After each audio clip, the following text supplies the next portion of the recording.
Nós saudamos a todos com a paz do Senhor Jesus. Estamos aqui à mesa com o pastor Elcio, pastor Eziomar, pastor Alonso. Paz do Senhor. A paz do Senhor. Pai do Senhor. Bom, só lembrando que o pastor Eziomar veio da região de Divinópolis, né? Estado de Minas Gerais, onde temos o nosso Manainha ali. Muito bom, seja muito bem-vindo. Amém. E o pastor Alonso também, o sul de Minas, é um pouco mais distante, Três Pontas. Eu não sei se todos conhecem Três Pontas, mas é uma região muito bonita, né? Muito fértil, muito próspera também, do nosso sul de Minas. Sul de Minas é uma região muito rica, né, Alonso? É sim. Terra do café. É, muito bom. Glória a Deus. Companheiros, e você que nos assiste, seja bem-vindo a mais esse programa, O Chamado do Servo. O nosso tema hoje é os 10 leprosos. Nós vamos ler aqui um texto que está em Lucas 17, 17, que diz assim: E respondendo Jesus, disse: Não foram 10 os limpos? E onde estão os 9? Queridos, aqui o Senhor Jesus, ele curou 10 leprosos. E nós vamos aprender aqui detalhadamente o contexto, como era essa situação da lepra naquele tempo, as consequências, né? Os nossos companheiros aqui à mesa vão tratar detalhadamente de toda essa circunstância. Mas o que nos chama a atenção é que Jesus curou 10 e reclamou quando apenas um voltou para dar glória a Deus. E Jesus disse: Não foram 10 os limpos, porque só um voltou. E é aqui que nós vamos entender como que Deus trabalha com o homem. Infelizmente, a Bíblia diz que a fé não é de todos, mas pela graça sois salvos mediante a fé. E a Bíblia diz: isso não vem de vós, é dom de Deus. Então, nós estamos aqui porque fomos alcançados pela graça de Deus e pela fé na palavra do Senhor. Chegamos aqui, estamos aqui, e como aquele que foi curado e voltou, nós também estamos voltando todos os dias na casa do Senhor para dar glórias ao seu nome. Amém. E nós vamos, então, já pedir ao pastor Elcio que nos explique, pastor Elcio, como que foi esse contexto histórico, né, dos 10 leprosos na época de Jesus, quando Jesus esteve aqui conosco. Primeiramente, né, nós vamos falar um pouco da lepra.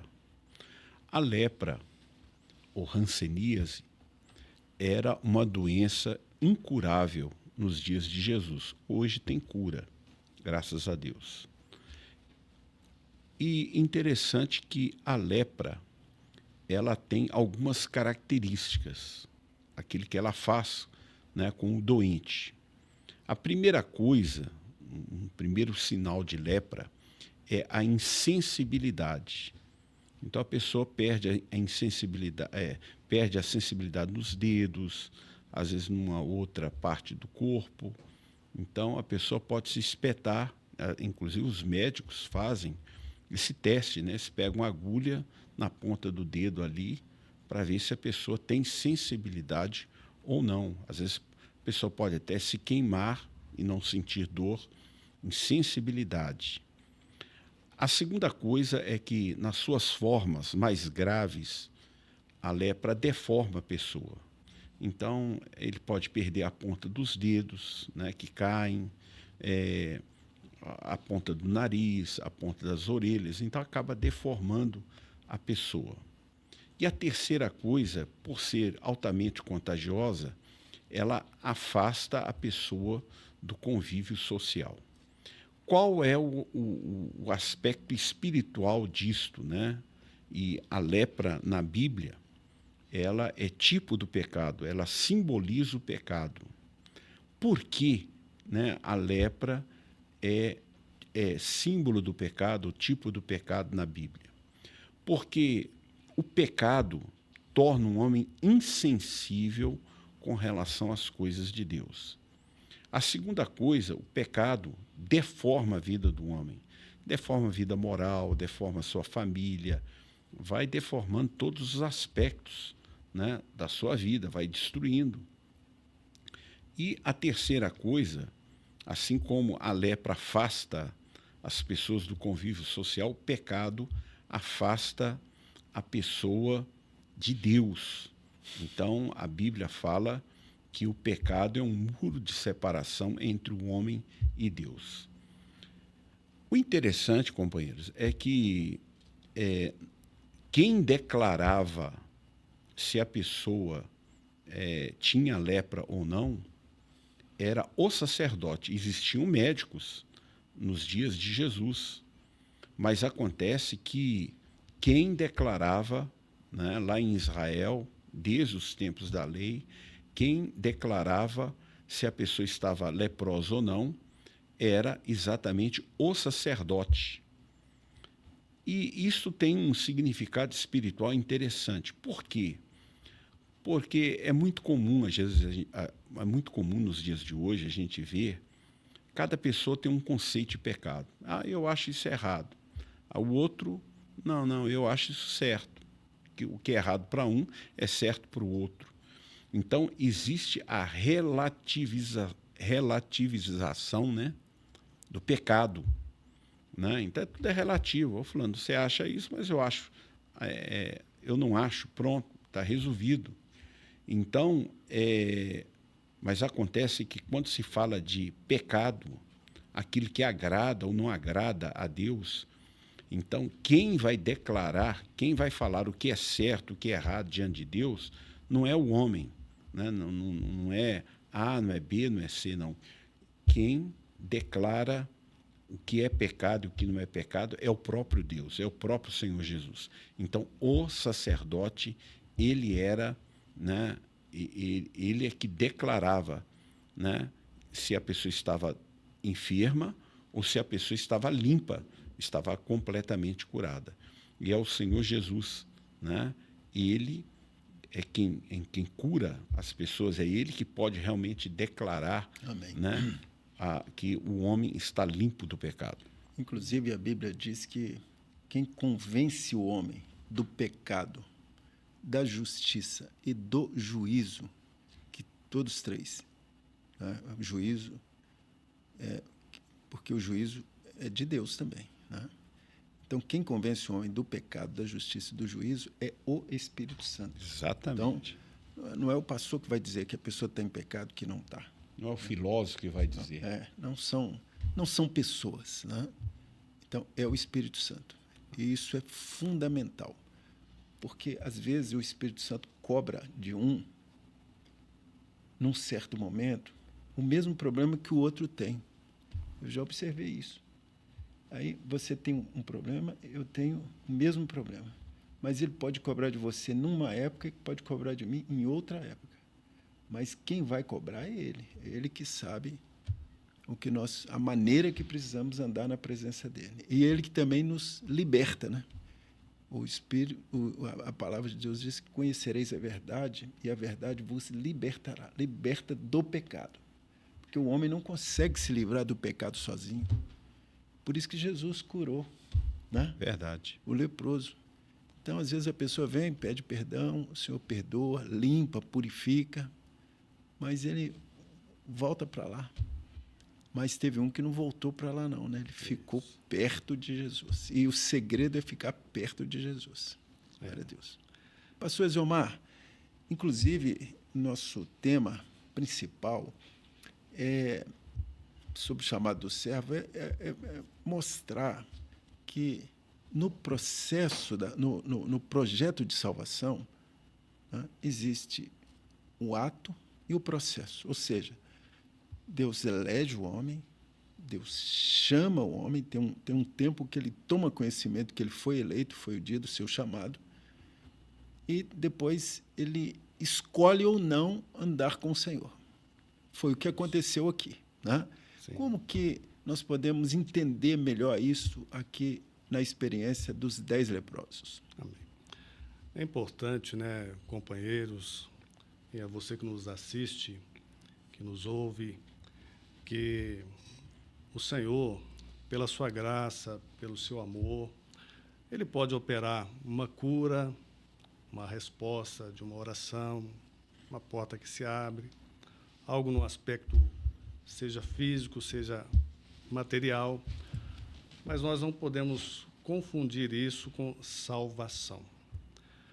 Porque, como o pastor Kleber bem disse aqui, a salvação é um projeto que envolve ato e processo.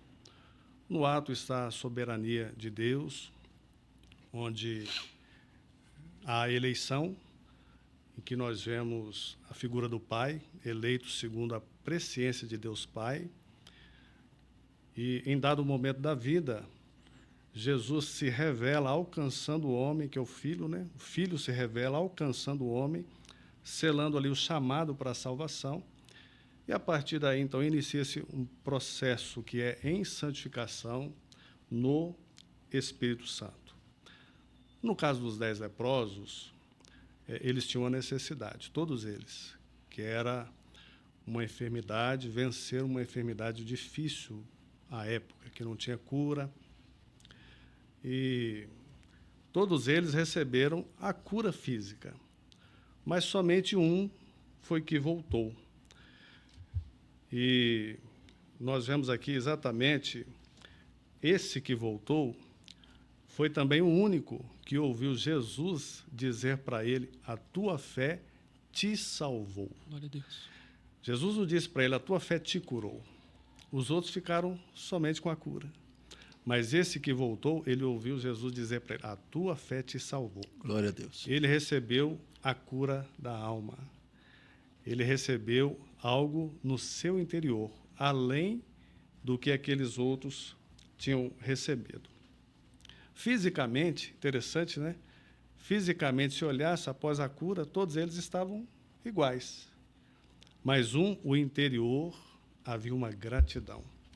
E nós aprendemos, nós sabemos que a gratidão é exatamente o louvor, a expressão de uma alma remida, uma alma que foi alcançada, que foi resgatada pelo Senhor Jesus.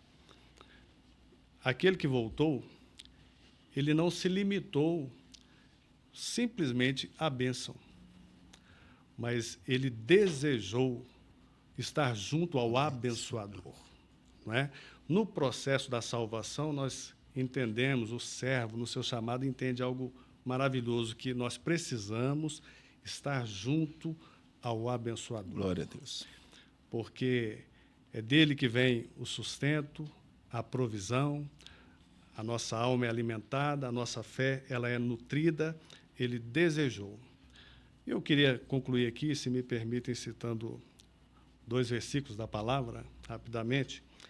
A palavra do Senhor diz assim: muitos são chamados e poucos escolhidos.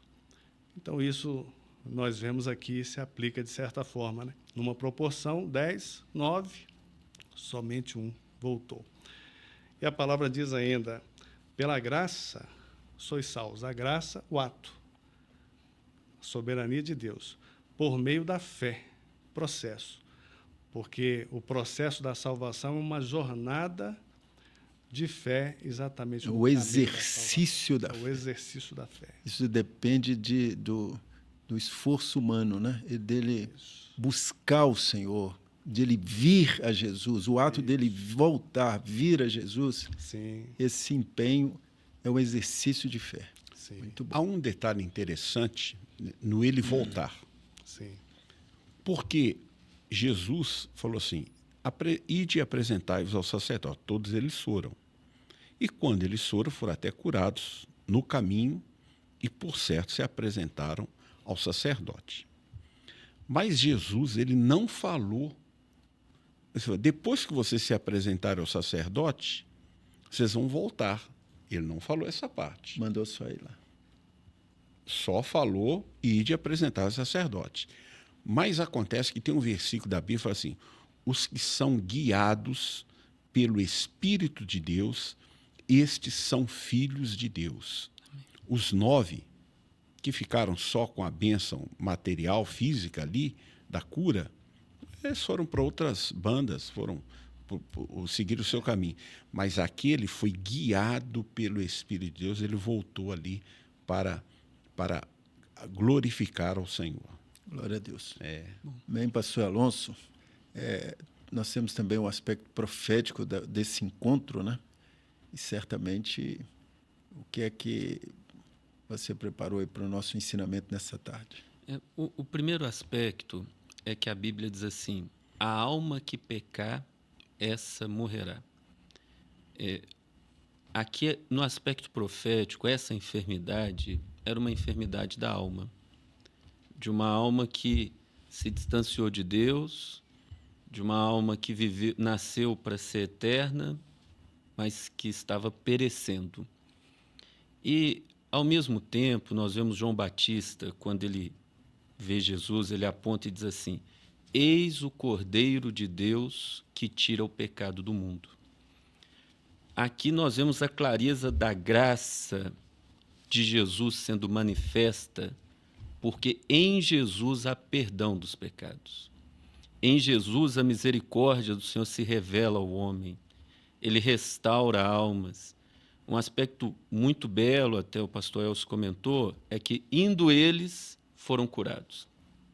Quando o homem se dispõe a ouvir a palavra de Deus e caminhar na direção que o Senhor dá, o Senhor lhe opera curas, o Senhor transforma, o Senhor abençoa. As manifestações da graça do Senhor são uma realidade nos nossos dias, nos nossos cultos. Mas é muito importante a diferenciação de uma bênção física da salvação eterna. A salvação eterna, ela necessita do processo. Nós acreditamos até que muitos dos nossos ouvintes, a maior parte, eles estão no processo da salvação. E aí é que a necessidade de uma jornada de fé em um caminho que ele não é largo, não é um caminho que tudo pode, tudo está certo. É um caminho estreito. No livro de Provérbios fala que é uma vereda. Nessa vereda, nesse caminho estreito, ele conduz à vida eterna. Mas esse homem que voltou para dar glória a Deus, primeiro ele era um estrangeiro, já com uma representação profética de que haveria uma igreja, que ela seria alcançada pela graça, mas que ela queria estar junto de Jesus.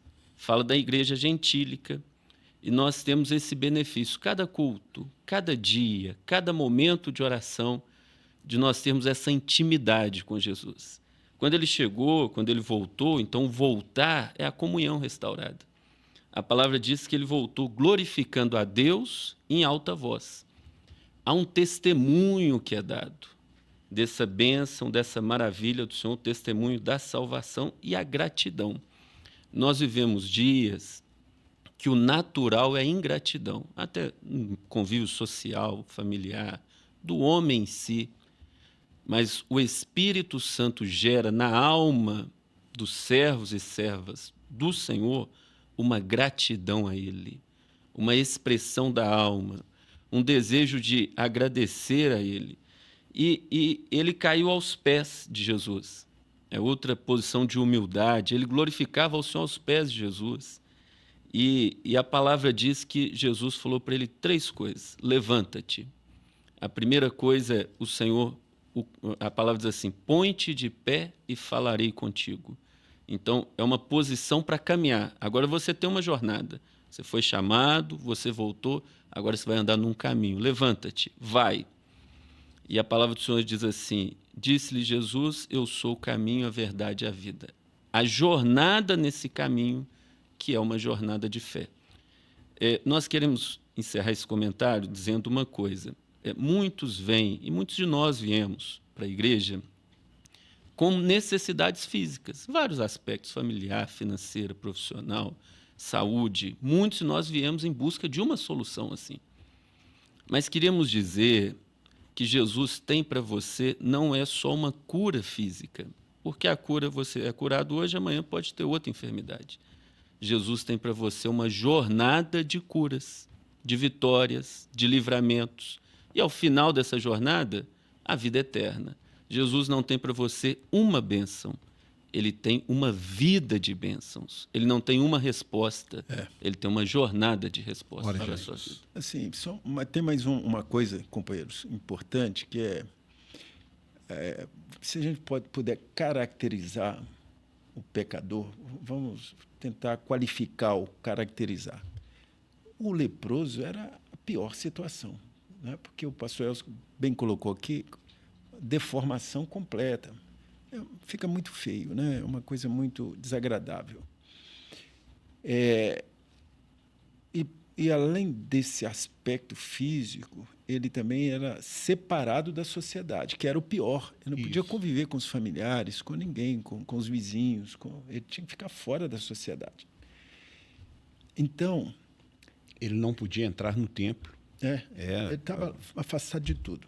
Veja bem, Jesus, ele veio para buscar realmente o que precisa de cura. É o pior pecador.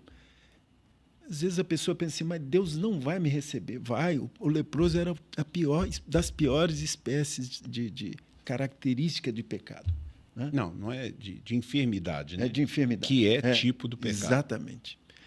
E ele fez questão de dizer, olha, porque o amor de Deus, ele cura, ele salva, ele liberta qualquer pecador. Então não tem diferença. Não tem, vamos colocar assim, não tem pecado grande ou pequeno. Para Jesus todos são pecadores, para Deus todos são pecadores, mas o poder de Jesus de resgatar o homem do pecado é de qualquer situação. Isso também é muito importante. Né? Eu queria só colocar aqui dentro daquilo que o Kleber está falando e que o Alonso falou, assim, que Jesus ele ficou lá esperando, ele sabia, interessante, ele enviou e eles foram curados no caminho e Jesus sabia, de mim saiu virtude. Então, ele sabia que os 10 foram curados. Quando um dos 10 voltou, falou assim, só este samaritano, só este estrangeiro voltou para dar glória a Deus. Então, o que significa? Que os outros 9 eram da Judéia. Possivelmente. E aquele era de Samaria. Os que moravam na Judéia, eles se julgavam até superiores, porque lá tinha um templo, e eles consideravam os samaritanos, eles nem combinavam com os samaritanos, e julgavam eles estrangeiros, e etc, etc. Só que a lepra, vamos colocar aqui, o pecado, iguala todo mundo. Então, na lepra ali, não tinha o rico, não tinha o pobre, não tinha este ou aquele, não tinha nada, estava todo mundo doente. O pecado é assim, o pecado iguala todo mundo. Quando eles foram curados, os 9 que eram da Judéia, voltamos a ser importantes. Voltamos a ser importantes. Agora nós estamos curados, também de vida, tal. Mas aquele samaritano, ainda assim, né, ele reconhece... Ele é necessitado. Né, eu sou necessitado. Eles podem ser até muito bonitos, muito importantes, mas eu preciso de Jesus. Do abençoador. Eu preciso de Jesus. É isso mesmo. Muito bom, né? Muito bom. Glória a Deus por isso. Por isso que estamos aqui, né? Porque somos os mais necessitados. É verdade. Glória a Deus por isso.